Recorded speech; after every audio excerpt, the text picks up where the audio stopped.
Assalamualaikum warahmatullahi wabarakatuh. A'udzu billahi minasyaitonir rajim. Bismillahirrahmanirrahim. Innal hamdalillah nahmaduhu wa nasta'inu wa nastaghfiruh wa na'udzu billahi min shururi anfusina wa min sayyiati a'malina. Man yahdihillahu fala mudilla lahu wa man yudlilhu fala hadiya lahu. أشهد أن لا إله إلا الله وحده لا شريك له وأشهد أن محمدا عبده ورسوله اللهم صل على محمد وعلى آل محمد اللهم انفعنا بما علمتنا وعلمنا ما ينفعنا وزدنا علما سبحانك لا علم لنا إلا ما علمتنا إنك أنت العليم الحكيم اللهم آمين. Alhamdulillah, syukurun lillah. Dengan segala nikmat kurniaan Allah, kita dapat masih lagi kita diberi kesempatan untuk meneruskan kehidupan kita, dan hari ini kita telah masuk ke hari ke-13 Ramadan. Kita sedang melaksanakan ibadah puasa, ibadah qiyamul lail, dan juga ibadah Al-Quran, membaca qiraah, tilawah dan tadabbur. Alhamdulillah, syukrunillah. Manfaatkanlah sepenuhnya detik-detik dari Ramadan ini untuk meningkatkan takwa kita. Karena itulah matlamat akhir dari puasa, supaya kita menjadi orang-orang yang bertakwa. Pagi ini insyaAllah kita meneruskan kuliah tadabbur surah Al-Fatihah berdasarkan buku 7 ayat yang diulang-ulang. Kita masih lagi di bab isti'azah. A'udzu billahi minasyaitonir rajim. Aku berlindung diri kepada Allah daripada kejahatan syaitan yang direjam. Pagi ini insyaAllah kita memasuki bab kecil. Bagaimana syaitan menyuruh kita, menggalakkan kita melakukan larangan Allah yang sangat besar kesannya, iaitu riba. Ingat tuan-tuan dan puan-puan, riba adalah salah satu daripada 7 dosa besar. Setelah syirik, sihir dan sebagainya, maka riba adalah dosa-dosa besar. Tuan-tuan perempuan yang mempunyai buku, sila buka halaman 60 atau 63 pada buku cetakan baru. Kita melihat, kita akan membaca ayat-ayat berkaitan larangan riba. Dan kita lihat bagaimana nanti syaitan akan berusaha memujuk kita supaya melakukannya. Itulah kita melihat secara umumnya, syaitan ini akan menyuruh kita melakukan apa yang Allah larang. Larangan-larangan Allah, itulah syaitan akan suruh kita lakukan. Sebaliknya, suruhan-suruhan Allah, disitulah syaitan akan berusaha menghalang kita jangan melakukan suruhan atau perintah Allah. Hari ini kita melihat bagaimana riba, satu amalan ekonomi yang mana Allah larang, ingatkan kita tentang riba dan bahayanya. Kita buka surah Al-Baqarah, surah 2, ayat 276.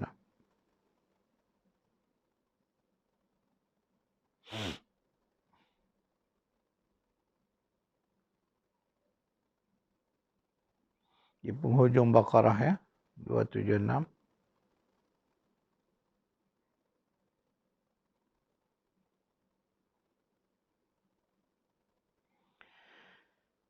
A'udzu billahi minasyaitonir rajim. Yamhaqullahu riba wa yarbis sadaqat. Wallahu la yuhibbu kulla kaffarin athim.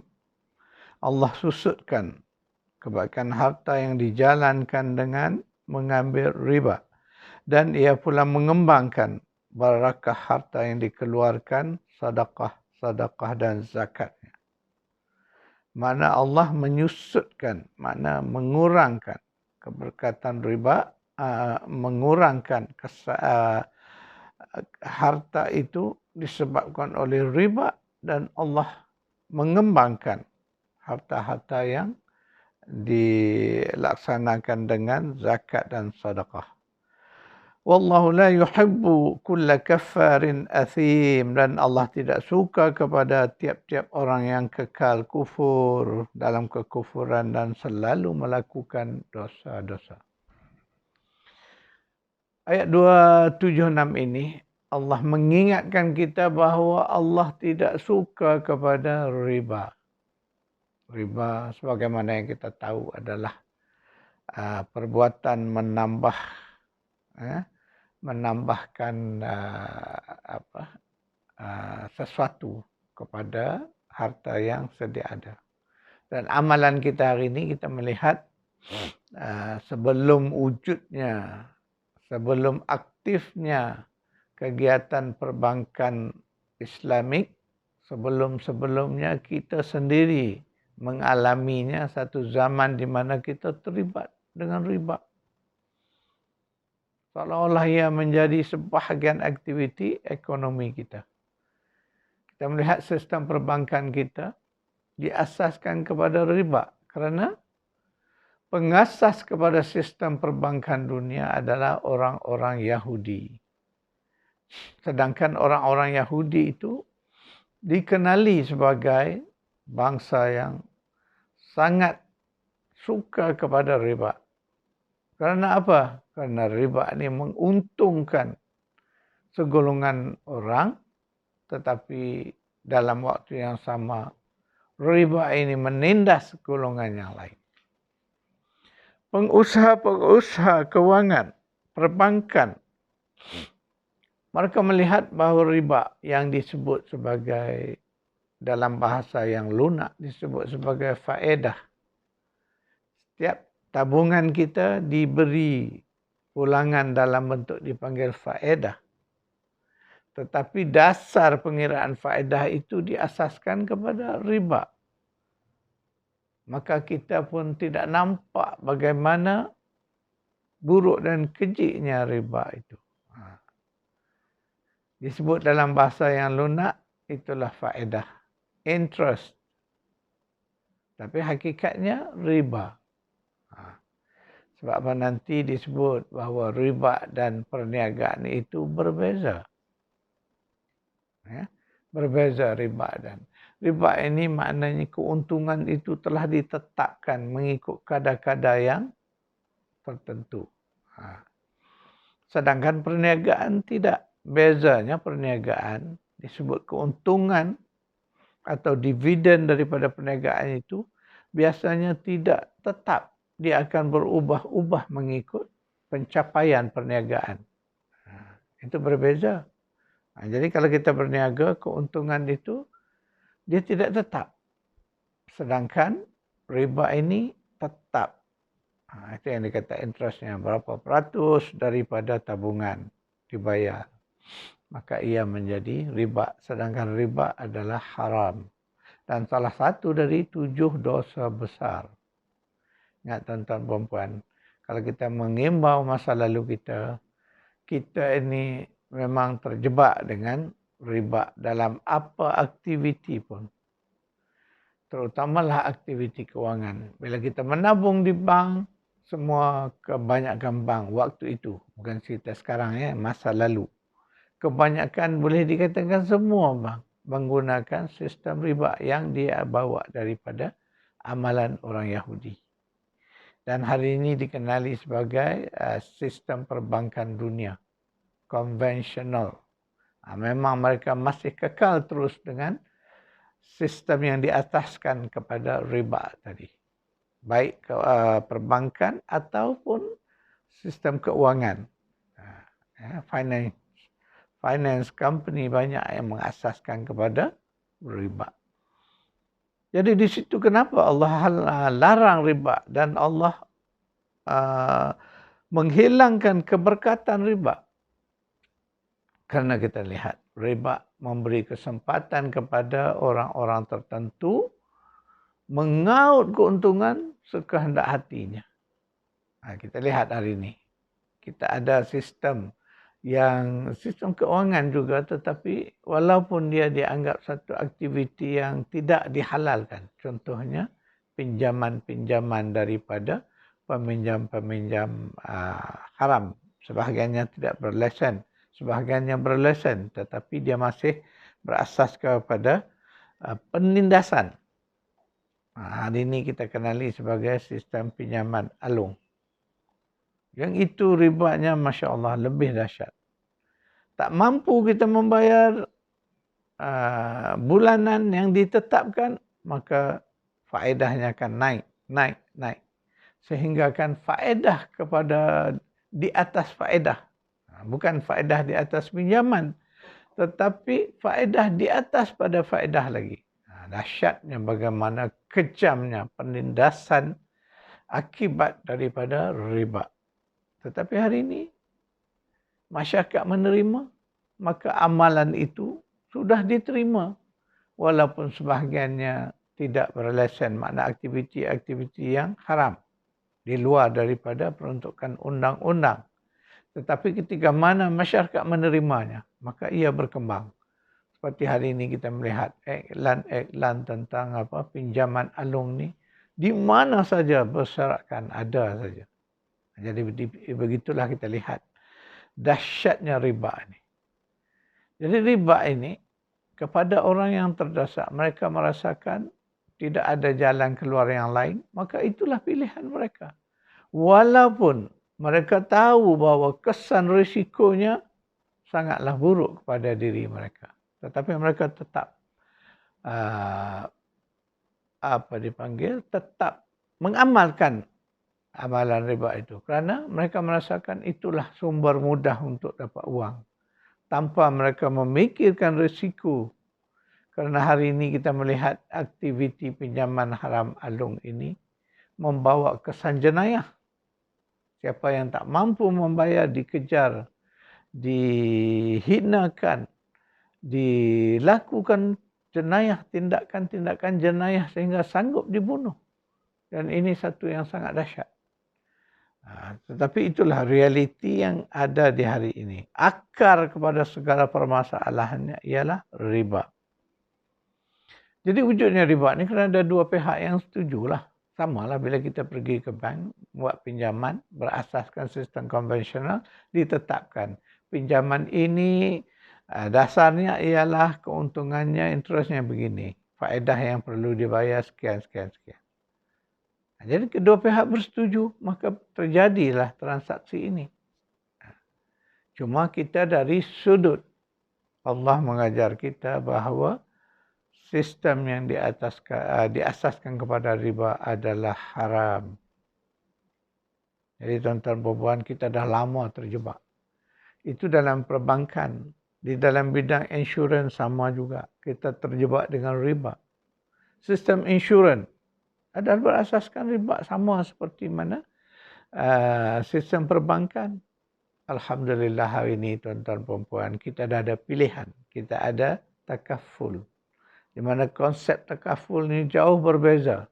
Sebab dia meninggalkan amalan yang didasarkan kepada riba. Jadi segala pengiraan, perlindungan yang diberikan di dalam sistem takaful adalah diasaskan kepada konsep takaful.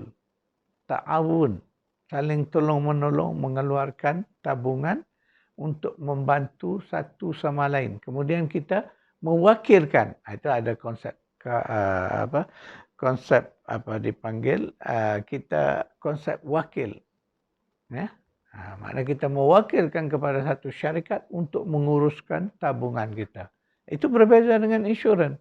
Insurans ialah satu syarikat yang dia ada modal, dia keluarkan daripada modal itu, maka kita membeli jaminan. Sedangkan konsep jaminan ini pun satu konsep yang agak bertentangan dengan akidah kita. Kerana tidak siapa yang dapat menjamin usia kita, menjamin keadaan kita sehat sakit kita. Hanyalah Allah. Tak mungkin kita dapat beli jaminan itu. Ini konsepnya berbeza. Tapi takaful konsepnya ialah berasaskan saling tolong menolong. Kemudian kita ada pihak yang kita berikan wakil kepada mereka, wakalah.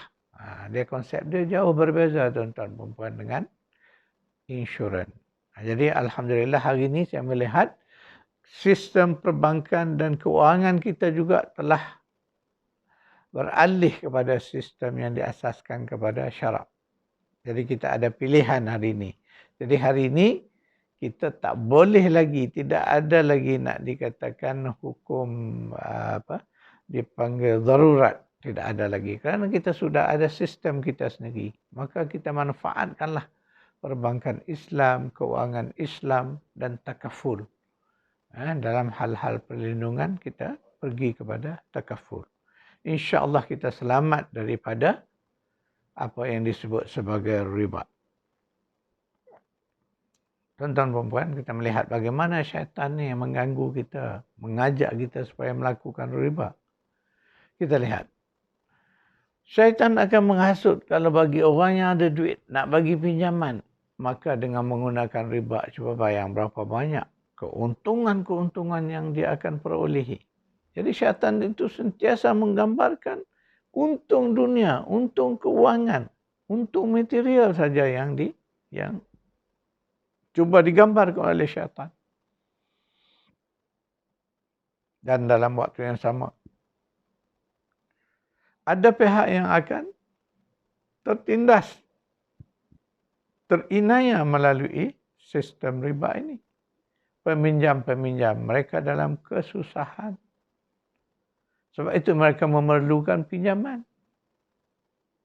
Sedangkan pihak yang memberi pinjam mengambil kesempatan itu untuk mendapat keuntungan yang lebih daripada kesusahan orang lain. Di sini dahsyat dan buruknya sifat riba itu. Cuma kita hari ini di dalam sistem ekonomi bebas, orang tidak pernah memikirkan aspek lain selain daripada materialistik. Orang hanya memikir untung. Untung dari segi duit. Untung dari segi keuangan, harta. Mereka tidak pernah memikirkan hal-hal kemanusiaan. Simpati, kasihan belas tidak ada. Inilah yang menyebabkan sistem ekonomi moden, sistem ekonomi dunia hari ini tidak sempurna untuk kita sebagai manusia. Sedangkan Allah dah jadikan kita sebagai manusia ni ada dua unsur, iaitulah unsur material, jasad kita. Satu lagi unsur rohaniyah kita. Sebab itu dalam Islam dia mengambil kira kedua-dua elemen ini. Baik dalam sistem ekonomi, sistem pendidikan, politik, apa saja. Dia tetap akan mengambil kira kerana kita ini, manusia ini dua dalam satu. Jasad dan roh. Kita tak boleh mengambil satu saja meninggalkan yang lain. Dia akan mencacatkan pertumbuhan, perkembangan, kemajuan hidup kita. Dalam aspek ekonomi inilah sebenar-benarnya Allah bagi pilihan kepada kita, orang-orang yang beriman. Sebab itu, orang-orang yang beriman ni Allah bagi pilihan sistem ekonomi yang terbaik melalui sistem infak. Sebelum ini saya pernah sebut infak. Infak ada dua, infak wajib zakat. Dan infak-infak yang lain yang Allah galakkan dengan insentif yang sungguh dahsyat. Sebelum ni saya dah cerita dahsyatnya ganjaran yang Allah bagi kepada orang yang berinfak. 700 kali ganda ganjaran. Itulah menunjukkan galakan Allah kepada amalan infak. Supaya dengan amalan infak itu menjadi dasar kepada sistem ekonomi kita. Ketika mana kita berinfak,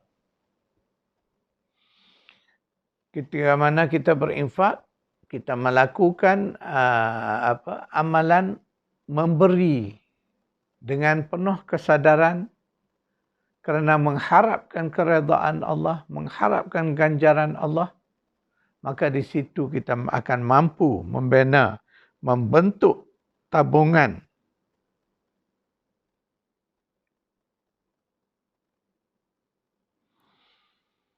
Jadi kita melihat bahawa konsep Islam tu makna kita ketika mana kita memberi hutang. Ya, nampak?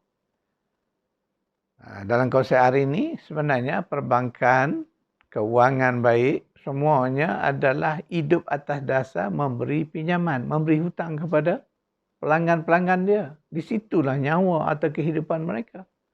Nampak? Islam memberi dasar yang sangat mengambil berat isu-isu perasaan, kemanusiaan. Jadi di situ sebab kita dalam keadaan hutang ini dalam Islam, kita digalakkan orang yang mampu. Orang yang mampu menolong, memberi hutang ini. Dia memberi hutang mestilah di atas dasar kasihan belas. Atas dasar simpati, tolong menolong. Itu konsep dia. Itu sebab juga konsep infak adalah diasas kepada konsep ta'awun, tolong menolong. Jadi infak ni kita buat tabungan. Itu konsep tabungan. Jadi tabungan hari ini sebab tu kita melihat di mana-mana pun sejak dari dulu dunia Islam ini kekuatan pemerintahan Islam di atas kepada sumber Baitul Mal, iaitu sumbangan zakat yang hanya 2.5% sahaja. Itu pun mantap dari segi keuangan kerajaan Islam kerana kita ada sumber Baitul Mal. Sebenarnya kalau kita mampu mengembangkan konsep infak tadi, maknanya infak ni sumbangan-sumbangan selain zakat tadi yang kita ikhlaskan sumbangan kita. Masya Allah tabungannya akan jauh lebih besar lagi. Kerana infak ni tiada had, tiada ketetapan dari segi peratusan berapa banyak kita nak menyumbang. 10%, 20%, 50%, terserah. Di situlah kita akan melihat kekuatan keuangan Islam. Di situlah kekuatan tabungan bagi umat Islam. Tapi sayang, ia hanya menjadi teori yang berada di dalam kitab-kitab. Tidak dilaksanakan. Tidak dihayati. Tidak diperjuangkan. Maka tinggallah kita hanya hari ini hanya ada sumber Baitul Mal yang berasas 2.5% sahaja. Sedangkan tabungan yang sepatutnya jauh lebih besar dari itu infak-infak tadi, kita tidak manfaatkan, kita tidak kembangkan dengan secara yang positif. Walaupun hari ini alhamdulillah sudah ada badan-badan dipanggil badan-badan wakaf. Tapi sayangnya kita tidak uruskan sistem wakaf tu dengan secara kemas rapi dan profesional. Itu saja. Kalau kita dapat tumpukan konsep, kembangkan konsep wakaf secara profesional, insya-Allah dia akan dapat membantu membangunkan ekonomi ummah. Jadi kita lihat konsep Islam ya. Dalam kita membantu tengok, ini sistem kita bandingkan dengan sistem hari ini.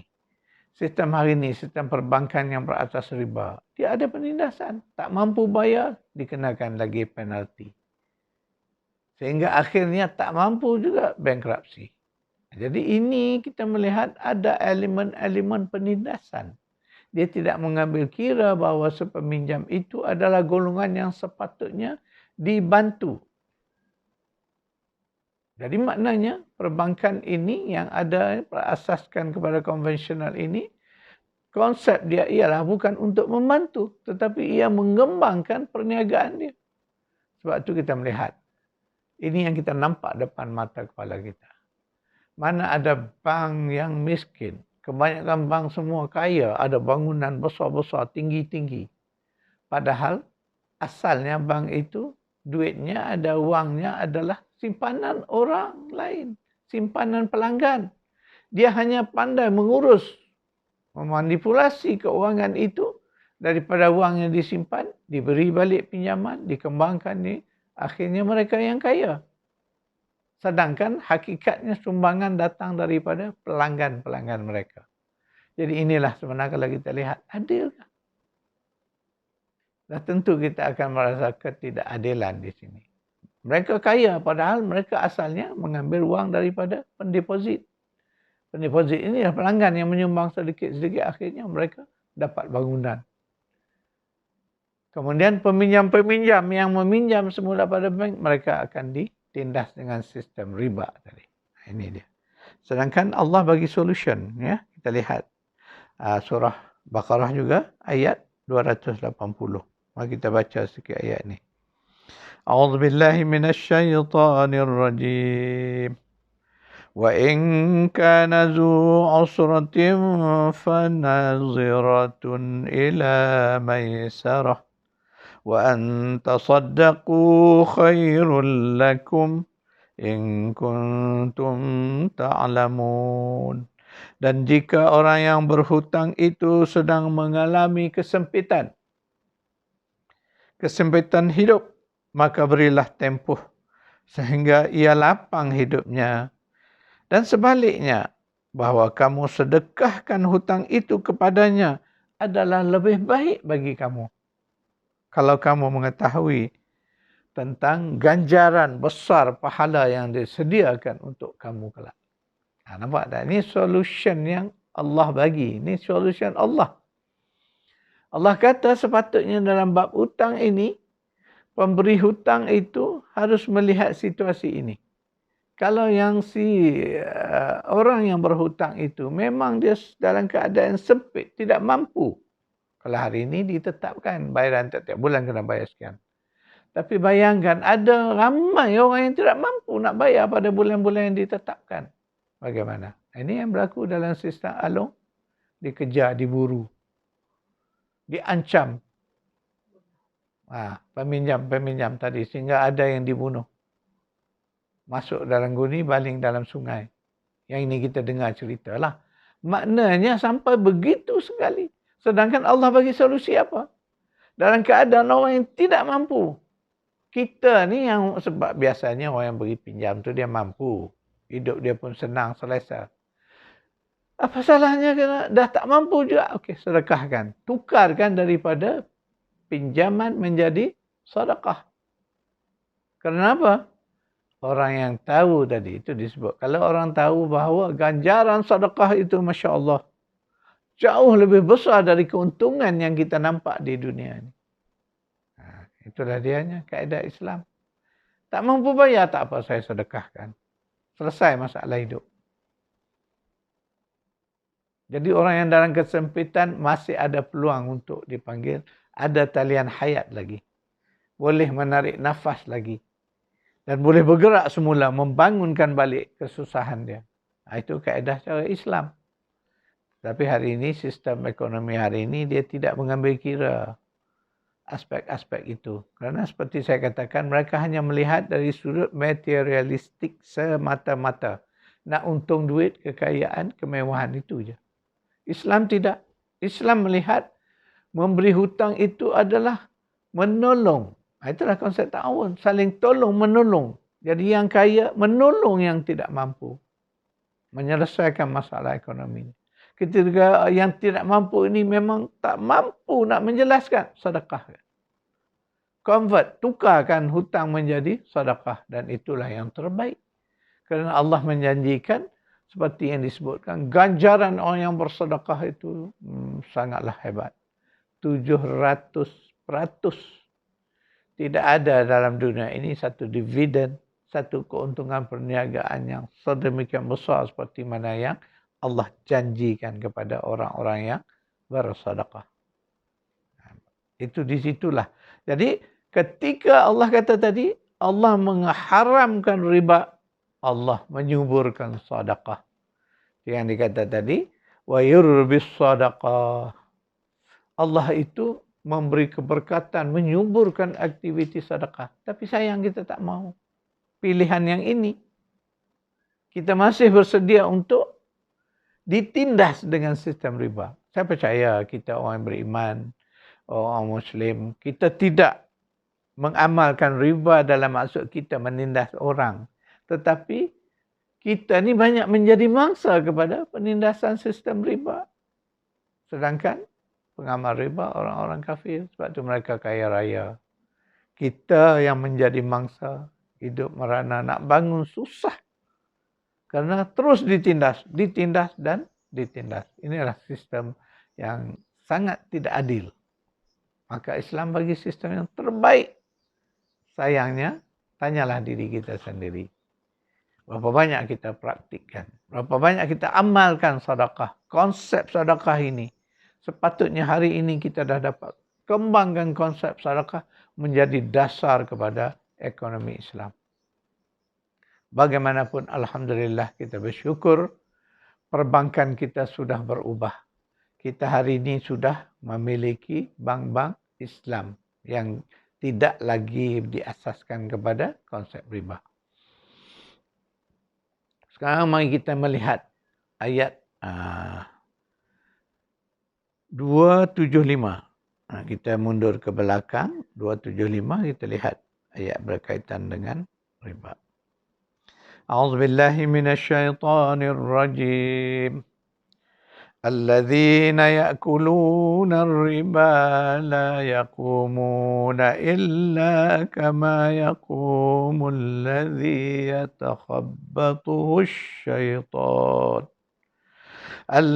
يتخبطه الشيطان من المس ذلك بأنهم قالوا إنما البيع مثل الربا وأحل الله البيع وحرم الربا فمن جاءه موعظة من ربه فانتهى فله ما سلف وأمره إلى الله ومن عاد فأولئك أصحاب النار هم فيها خالدون. Orang-orang yang memakan riba, mengambil riba itu tidak dapat berdiri betul. Melainkan seperti berdirinya orang-orang yang dirasuk syaitan dengan huyung hayang kerana sentuhan syaitan itu. Yang demikian itu adalah disebabkan mereka mengatakan bahawa sesungguhnya berniaga itu sama dengan riba. Padahal Allah telah menghalalkan jual beli dan mengharamkan riba. Oleh itu, sesiapa yang telah sampai kepadanya peringatan, larangan daripada Tuhannya, lalu dia berhenti mengambil riba, maka apa yang telah diambilnya dahulu adalah menjadi haknya dan perkaranya terserah kepada Allah. Dan sesiapa yang mengulanginya lagi perbuatan riba itu, maka itulah ahli neraka. Mereka kekal di dalamnya. Ayat 275 ni ayat ancaman kepada orang yang terlibat dengan riba. Allah sebut tu dikaitkan dengan seolah-olah orang yang makan riba tu seolah orang yang kena dihasut oleh syaitan. Siapa yang pernah melihat orang-orang yang dirasuk, yang dipanggil yang tidak sedar kerana dirasuk oleh syaitan. Keadaannya begitulah. Macam hysterika sebagainya itu. Ya, itulah gambaran bagaimana dahsyatnya orang-orang yang mengamalkan riba. Jadi ini perumpamaan yang Allah bagi. Dan kena lihat di sebalik riba itu ada syaitan. Memang betul syaitan yang menghasut mereka itu supaya mengamalkan riba ini. Sehingga mereka tidak ada perasaan kasihan belas. Sehingga mereka hilang rasa simpati, rasa empati tidak ada lagi. Dahsyat syaitan mengeraskan hati orang-orang yang mengambil riba tadi. Dia memikir siang malam bangun tidur bagaimana nak menokok kekayaan-kekayaannya melalui aktiviti penindasan. Itu dikatakan bagaimana syaitan tu menghasut, memperdaya manusia supaya terlibat dengan riba. Jadi umpannya ialah, semalam saya sebut, umpan syaitan yang jahat sekali ialah menimbulkan angan-angan. Inilah jalan paling singkat untuk kaya. Syaitan cucuk gitu. Syaitan memasukkan jarumnya. Nak kaya pakai riba, cepat. Tak payah fikir nasib orang lain. Fikir nasib kamu sendiri. Maka begitulah syaitan menghasung kita supaya terlibat dengan riba. Sedangkan Allah Murka kepada orang yang menyamakan. Ada orang mengatakan, riba apa masalah? Sama macam berniaga. Berniaga kita ambil untung juga. Riba pun kita ambil untung. Betul. Keuntungan dalam perniagaan memang ada untung. Tetapi untung yang didasarkan kepada persetujuan, akad keredaan. Yang mana keuntungan itu, keuntungan perniagaan berbeza, dia halal. Sedangkan keuntungan daripada riba adalah haram. Jadi tak mungkin, tak sama. Sebab Allah menyebut, Allah menghalalkan jual beli. Tetapi dalam waktu yang sama, Allah mengharamkan riba. Jadi daripada ayat tadi, Allah mengingatkan kita bahawa siapa yang dulu pernah terlibat. Dulu kita pun terlibat. Ya, waktu dulu kita beli insurans. Waktu itu tidak ada takaful. Tak ada pilihan, kita telah beli pun insurans. Sebab insurans sebahagian insurans yang wajib. Contoh insurans kenderaan. Kita tak ada pilihan, wajib beli. Maka kita juga pernah terlibat dengan aktiviti riba. Allah sebut dalam ayat ini dengan jelas. Yang berlalu dah selesai. Serah pada Allah. Yang penting hari ini kita sedar bertaubat. Jangan buat lagi. Itu maksud peringatan ayat tadi. Jangan buat lagi, jangan ulang lagi. Kerana kalau kamu mengulangkan, ancaman Allah sangat berat. Azab seksa daripada Allah. Jadi tuan-tuan perempuan, inilah pelajaran yang kita dapat daripada beberapa ayat yang kita baca pagi ini. Marilah kita menjaga diri kita, selamatkan diri kita dari sebarang aktiviti yang berasaskan riba. Sebab riba adalah sesuatu yang sangat besar di sisi Allah. Larangan riba adalah larangan yang sangat besar. Disebut bahawa ia adalah satu dari 7 dosa-dosa besar. Jadi insya-Allah kita mampu mengharungi cabaran ekonomi dengan hanya berdasar kepada sistem Islam. Tak perlu riba. Sebab itu dalam Islam, lihat ayat yang saya baca 280 Baqarah tadi, Allah menggalakkan kita, tukarkan hutang menjadi sedekah. Nampak? Lihat bagaimana. Sebab orang yang memberi hutang ni biasanya orang yang sudah mempunyai kewangan yang kukuh.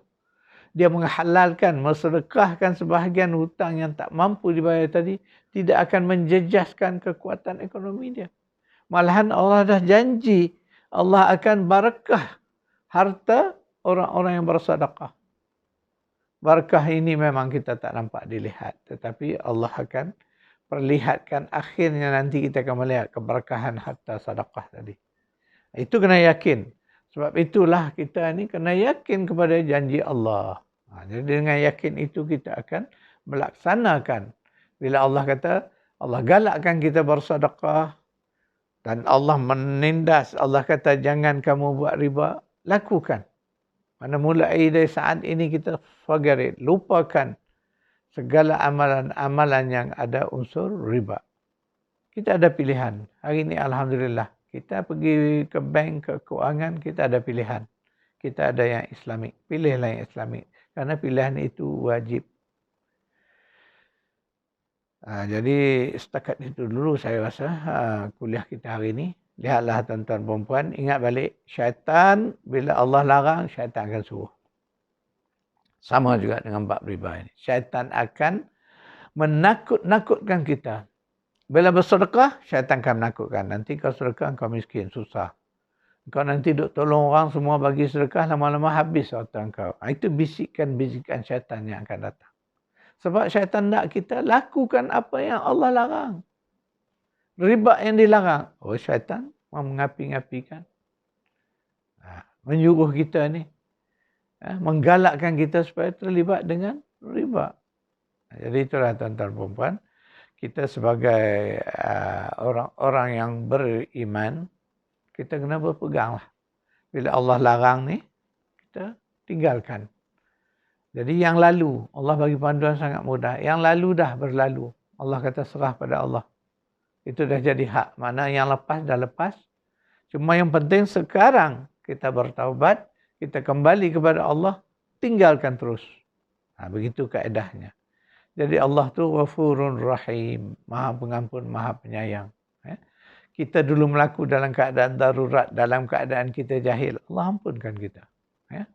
Jadi mulai sekarang, kita lakukan amal-amal yang sesuai dengan kehendak Allah. terutama di bulan Ramadan, banyakkan bersedekah.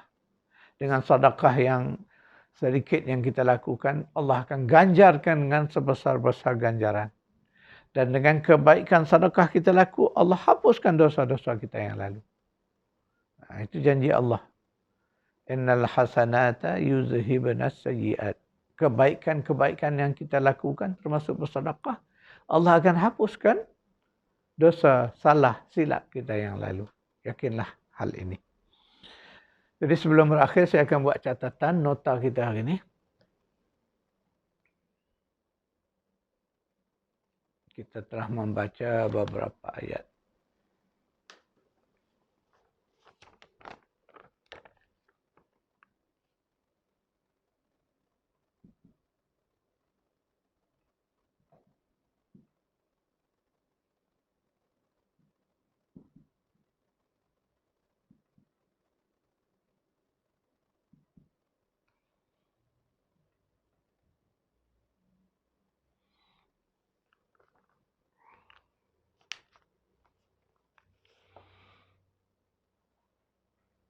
Tidak banyak ayat-ayat tentang yang kita baca hari ini, tetapi inilah ayat-ayat tentang riba, pengharaman riba. Dan ingat tuan-tuan dan puan, saya mengingatkan kenapa kita masukkan dalam bab syaitan. Kerana syaitan akan terus berusaha meyakinkan kita, mempengaruhi pemikiran kita, mempengaruhi sikap kita supaya lawan apa saja larangan Allah, dia suruh kita buat. Apa saja suruhan perintah Allah, syaitan suruh kita jangan buat. Itu kena faham. Sebab apa kalau kita faham, kita lebih mengenali syaitan ini tuan-tuan dan puan. Sebenarnya lebih banyak nanti maknanya mudah kita untuk melaksanakan segala perintah ketaatan kepada Allah. Kerana syaitan ini penghalang. Syaitan ini musuh kita yang selalu mempengaruhi kita supaya menentang Allah.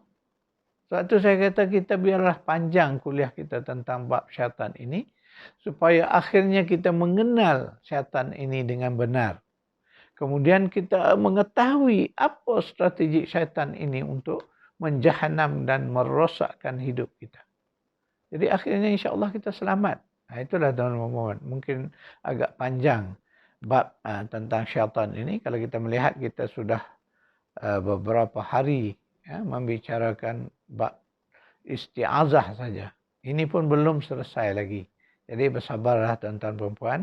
Mungkin maklumat-maklumat yang kita terima ni mungkin sebahagiannya baru dengar. Tak apa, kita dengar dan kita cuba belajar. Malahan saya juga telah pun, saya sebut dulu, saya telah menulis buku-buku lain tentang syaitan ini. Satu contohnya adalah buku Sumpahan Iblis. Yang ini khusus tentang kita nak mengenal syaitan. Tujuannya bukan apa? Supaya lebih banyak maklumat yang kita dapat tentang iblis dan syaitan. InsyaAllah kita akan menjadi lebih kuat untuk menghadapi mereka.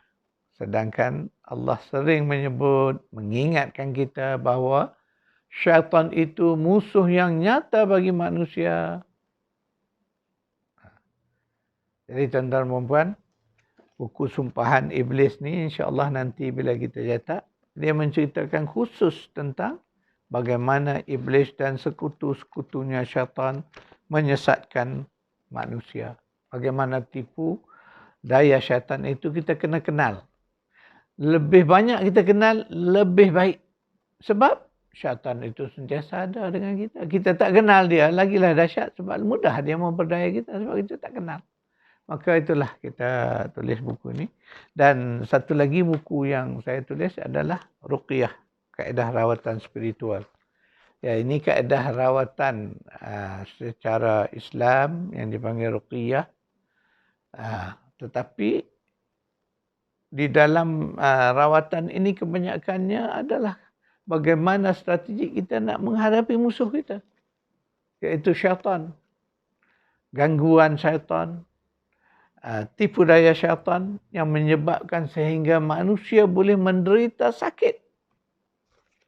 Maka kita perlu melawan dia dengan mengenal dia. Kalau tak kenal syaitan, tak kenal iblis, bagaimana kita nak menghadapi? Contoh, bila orang kena sihir, bila orang kena gangguan-gangguan daripada jin-jin jahat, bagaimana kita nak mengatasi kalau tanpa ilmu ini?